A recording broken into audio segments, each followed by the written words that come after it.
Coming up next on YCU News, a single-engine plane makes an emergency landing on I-89 in New London.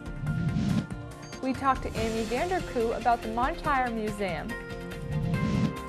There will be a Sunapee Select Board meeting tonight to discuss the purchase of 136 acres.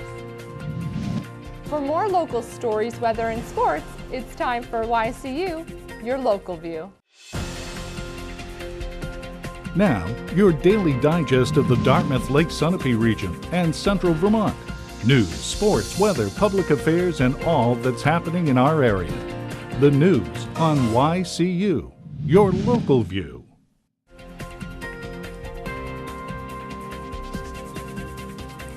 Good evening, and thank you for joining us for this Monday edition of YCU News. I'm Ashley Perkins.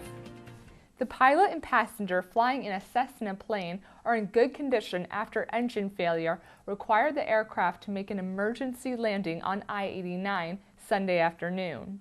New London Fire Chief Jason Lyon says the plane was towed to the side of the highway, near where it coasted to safety.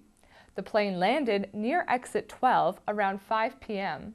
The pilot of the four-seater Skyhawk is 65-year-old John Principe of Washington, New Hampshire. Passenger 66-year-old Carl Kleppel of Newport, New Hampshire is reported to be okay. There was no damage to any nearby cars or to the plane. Dr. Jolion Johnson will speak tonight about preserving a tract of land in Sunapee from development. A stretch of land known as Weldon Marsh North lies across 136 acres in Sunapee. It also lies near a southern tip of Perkins Ponds. Johnson bought the land in 2012, the Valley News reports. If the deal goes through, the parcel will remain in pristine condition. The land will be owned by the town of Sunapee. The Osmond Sargent Land Preservation Trust will have a permit and legal access to the land through the conservation and easement. Tonight's meeting begins at 6:30 p.m. in the Sunapee Town Hall. The town's Conservation Commission will pay about $252,000 for the land. Another $50,000 is needed for legal costs and land surveying. Osmond Sargent is collecting more money from fundraising. Look up to the night sky after 10 p.m. and before 4 a.m. tonight and Tuesday night. That's the best window of time to see this year's Perseid meteor shower.